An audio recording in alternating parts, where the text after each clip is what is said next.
বন্ধুরা, আমার নাম জাহিরা, আমি লাহোর শহরে থাকি। আমার বয়স এখনো মাত্র 22 বছর, কিন্তু আমার আমানত তখন থেকেই লাফালাফি আর ছটফট করতে শুরু করেছিল। তাই আমি ঠিক করলাম এটাকে আমার ভাইয়ের হাতেই তুলে দেব। প্রথমবার যখন আমি আমার আমানত কাউকে দিয়েছিলাম, তখন খুব ব্যথা পেয়েছিলাম। আসলে নবীন ভাইয়া আমার সত্যিকারের ভাই নন, তিনি আমার চাচার ছেলে। তবে রক্তের সম্পর্কে তিনি আমার ভাইয়ের মতোই। আমার উচ্চতা 55 ফুট, আর ভাইয়ার উচ্চতা 5 ফুটের মতো। তিনি আমার থেকে 2 বছরের ছোট। আমরা শহরে থাকতাম, আর আমার চাচারা তাদের পরিবার নিয়ে গ্রামে থাকতেন। এবার নবীন ভাইজা 12 ক্লাস পাস করেছেন, তাই ছুটি কাটাতে তিনি আমাদের শহরে এসেছিলেন। ভাইয়া যখন আমাদের বাড়িতে এলেন, আমার আম্মি আব্বুও খুব খুশি হয়েছিলেন। আমার কোনো ভাই নেই বলে আব্বু নবীন ভাইজাকে নিজের ছেলের মতোই মনে করতেন। নবীন ভাইজা ছোট থেকেই দেখতে খুব সুন্দর, আর তার শরীরও বেশ ফিট। যেদিন তিনি আমাদের বাড়িতে এসেছিলেন, আমি জিন্স আর টপ পরেছিলাম।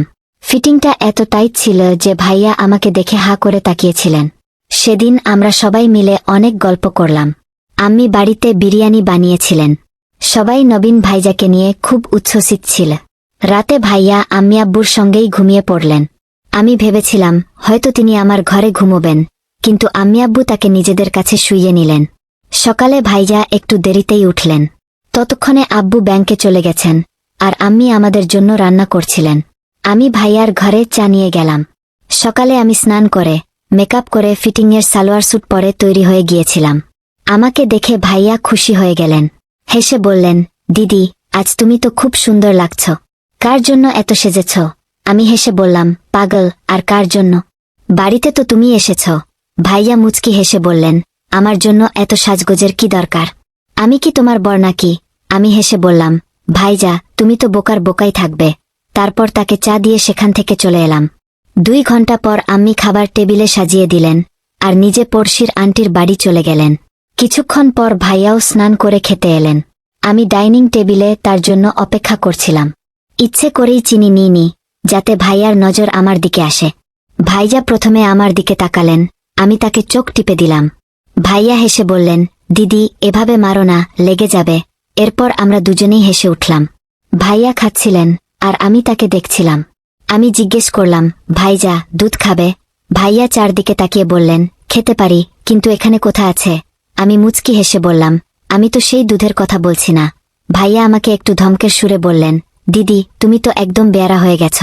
কেউ কি নিজের ভাইয়ের সঙ্গে এমন কথা বলে? আমি হেসে বললাম, ভাইজা, তুমি তো জানো, আমাদের মাসি তার চাচাতো ভাইদের সঙ্গে বিয়ে করেছিলেন। আর তোমার মামাও তো তার চাচির সঙ্গে বিয়ে করেছেন। তারপর আমি ভাইজাকে অনুরোধ করতে লাগলাম, প্লিজ ভাইয়া, মানো না। এত কষ্ট দিচ্ছ কেন? আমরা তো কাউকে মারছি না যে পাপ হবে। আমরা শুধু একটু মজা করতে চাই। আমি তোমাকে অনেক মজা দেব, তুমি শুধু একবার হ্যাঁ বলো। সেদিন আমি ভাইজাকে অনেক বোঝালাম, কিন্তু তিনি রাজি হলেন না। খাওয়ার পর আমরা ঘুমিয়ে পড়লাম। দুপুরের পর আম্মিও ফিরে এলেন।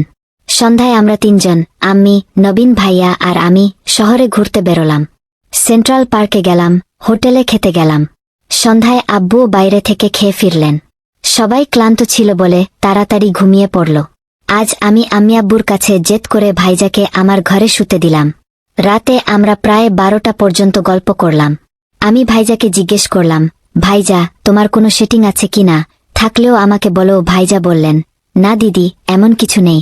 তুমি বোঝার চেষ্টা করছো না। আসলে আমিও তোমাকে যতটা পছন্দ করি, তুমিও আমাকে ততটাই পছন্দ করো। কিন্তু দিদি, আব্বু আমাকে ছেলের মতো মনে করেন।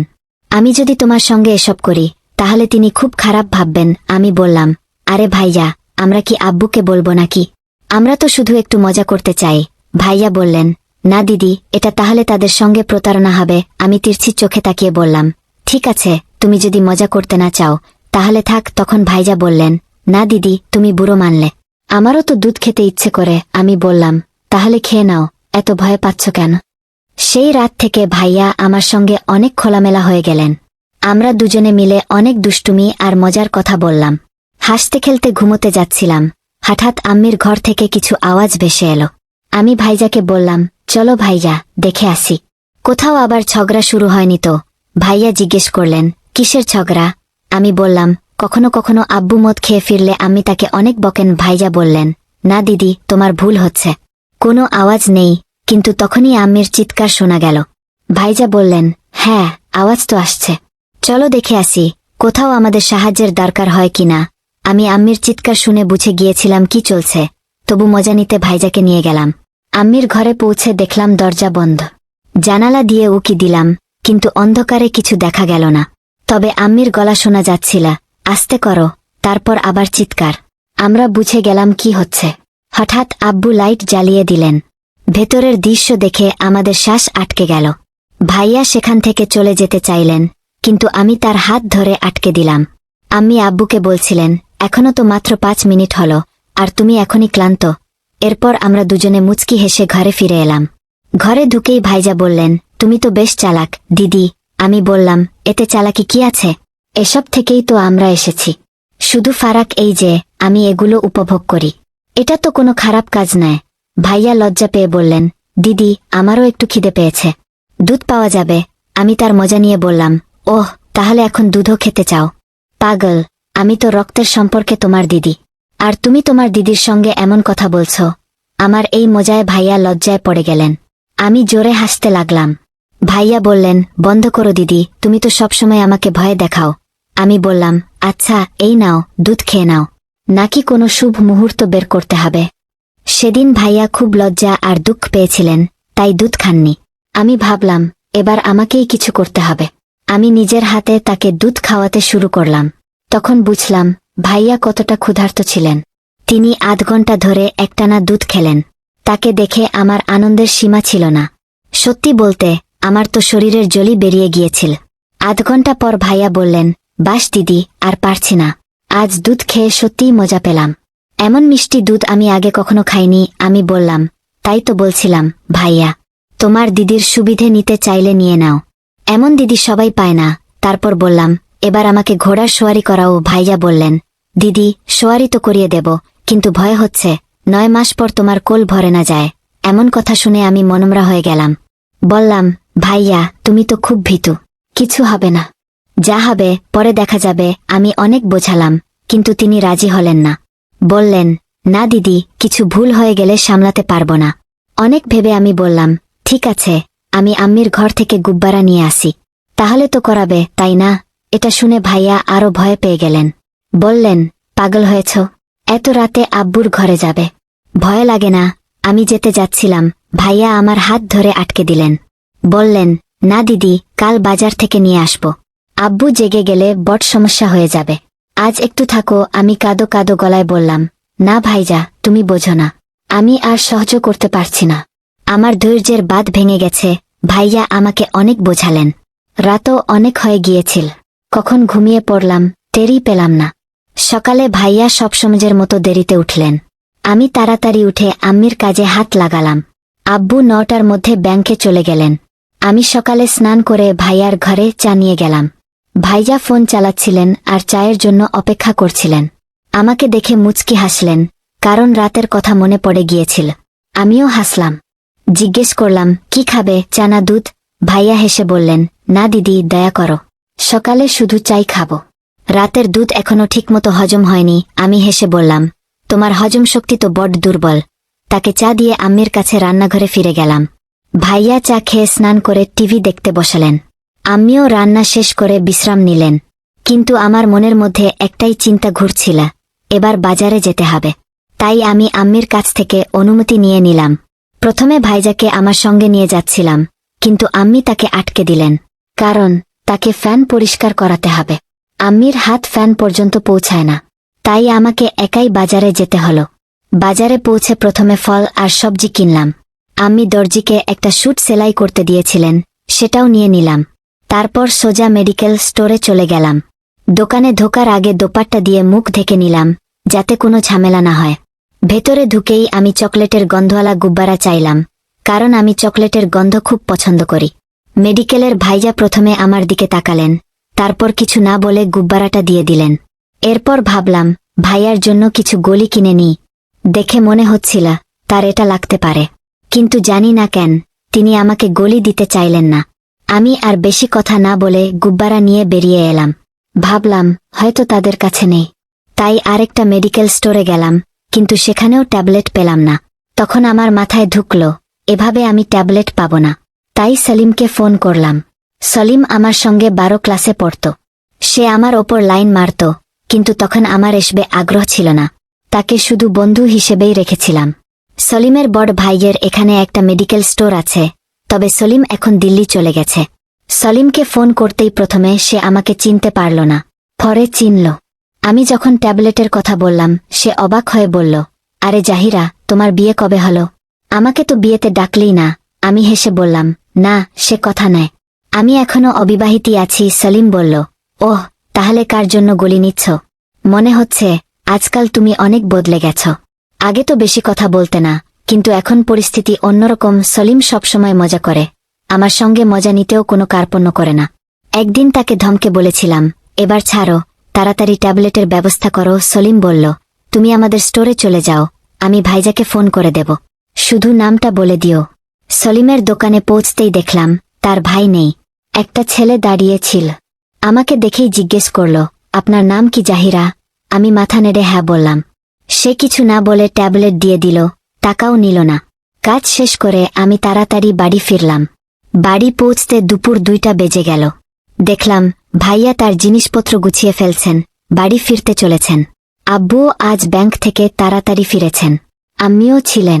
এসব দেখে আমি হতভম্ব হয়ে গেলাম। আম্মিকে জিজ্ঞেস করলাম, এসব কি হচ্ছে? ভাইয়া কোথাও যাচ্ছেন? আম্মি বললেন, চাচার ফোন এসেছিল। গতকাল রাতে চাচি সিডি থেকে পড়ে গেছেন, পা ফ্র্যাকচার হয়েছে। বাড়ি সামলানোর কেউ নেই, ক্ষেতের কাজও বেড়ে গেছে, তাই নবীনকে ফিরতে হবে। এটা শুনে আমি খুব মন খারাপ করলাম। আমাদের সব প্ল্যান ভেস্তে যাচ্ছে, আমার সব আশা মাটি হয়ে যাবে। আমি তাড়াতাড়ি ভাইয়ার ঘরে গেলাম। তিনি জিনিস গোছাচ্ছিলেন। রাগে তার জিনিস ছড়িয়ে দিয়ে ধমকাতে শুরু করলাম। ভাইজা বললেন, দিদি দেখো আমি কি করতে পারি। আমারও এখানে থাকতে খুব ইচ্ছে ছিল, কিন্তু আম্মির শরীর খারাপ, আমাকে যেতেই হবে। আমি বললাম, তাহলে আমার কি হবে? কতদিন ধরে এই মুহূর্তের জন্য অপেক্ষা করছি। দেখো, আমি আজ সব জিনিসও এনে ফেলেছি। আচ্ছা, তুমি আজ থেকে যাও, কাল চলে যেও। তখন চাচার আবার ফোন এলো। তিনি বললেন, যদি পারিস তোর জাহিরা দিদিকেও সঙ্গে নিয়ে আয়। আমি তোর আব্বুর সঙ্গে কথা বলে নেব। জাহিরার যদি পড়াশোনা না চলে, তাহলে 4-5 দিন বাড়ির কাজে আমাদের সাহায্য করতে পারবে। তাই একবার জাহিরার সঙ্গে জিজ্ঞেস করে দেখ। ফোনটা স্পিকারে ছিল। চাচার মুখে এমন কথা শুনে আমার খুশির ঠিক ছিল না। আমি তৎক্ষণাৎ বাইরে এসে আব্বুকে বললাম। তিনি আমাকে বারণ করলেন না। তারপর আমি ভাইয়ার সঙ্গে গ্রামে যাওয়ার জন্য তৈরি হলাম। আব্বু আমাদের রেলওয়ে স্টেশনে পৌঁছে দিয়ে এলেন। পুরো রাস্তায় ভাইয়া জিনিসপত্র নিয়ে খেলতে লাগলেন। ট্রেনেও দুধ খাওয়ার জেদ করতে শুরু করলেন, কিন্তু যাত্রী অনেক ছিল। গ্রামে পৌঁছতে পৌঁছতে অন্ধকার ঘনিয়ে এসেছিল। চাচা আর চাচি দুজনেই দরজায় বসে আমাদের অপেক্ষায় ছিলেন। আমাদের দেখে তারা খুব খুশি হলেন। চাচা আগে থেকেই খাবার বানিয়ে রেখেছিলেন। আমরা গিয়েই প্রথমে খেয়ে নিলাম, তারপর স্নান করে একটু গল্প করলাম। ক্লান্তির জন্য তাড়াতাড়ি ঘুমিয়ে পড়লাম। চাচা আর ভাইজা বাইরে শুলেন, আমি চাচির কাছে শুয়ে পড়লাম। সকাল হতেই আমি সবার জন্য চা বানালাম। চাচির পায়ে একটু মালিশও করে দিলাম। ভাইজা আজও সবসময়ের মতো দেরিতে উঠলেন। ততক্ষণে চাচা খেতে চলে গেছেন। আমি রান্নাঘরে খাবার বানাতে লাগলাম। সবজি কাটছিলাম, তখন ভাইয়াও চানাস্তা করে আমাকে সাহায্য করতে এলেন। গরমে আমার সারা শরীর ঘামে ভিজে গিয়েছিল। আমাকে ঘামে ভেজা দেখে ভাইয়া বললেন, কেমন আছো দিদি? মনে হচ্ছে তোমার গরমটা আজ বেরোচ্ছে। আমি একটু ন্যাকামি করে বললাম, তোমার থেকে তো কিছু হয় না।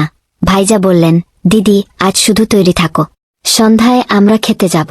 তারপর দেখো আমি কি করি। তোমাকে কাঁদিয়ে না ছাড়লে আমার নাম বদলে দিও। আমি হেসে বললাম, এবার বন্ধ করো ভাইয়া, এত ফেলো না। কিন্তু ভেতরে ভেতরে আমি খুশি হচ্ছিলাম। এখন শুধু সন্ধ্যার অপেক্ষা করতে লাগলাম। আমি তাড়াতাড়ি খাবার বানিয়ে চাচিকে খাইয়ে দিলাম। ভাইয়ার জন্যও টেবিলে খাবার সাজিয়ে দিলাম। আমরা একসঙ্গে খেলাম। দুপুরের মধ্যে চাচাও ক্ষেত থেকে ফিরলেন। তিনি স্নান করার সময় আমি তাকে খাবার দিলাম। এরপর আমি স্নান করে তৈরি হতে লাগলাম। লাল রঙের স্যুট পরলাম, একটু মেকআপ করলাম, পারফিউমও লাগালাম। আজ চুল খোপা করে বাঁধলাম, যাতে নষ্ট না হয়। দুপুরে আমরা সবাই ঘুমিয়ে পড়লাম।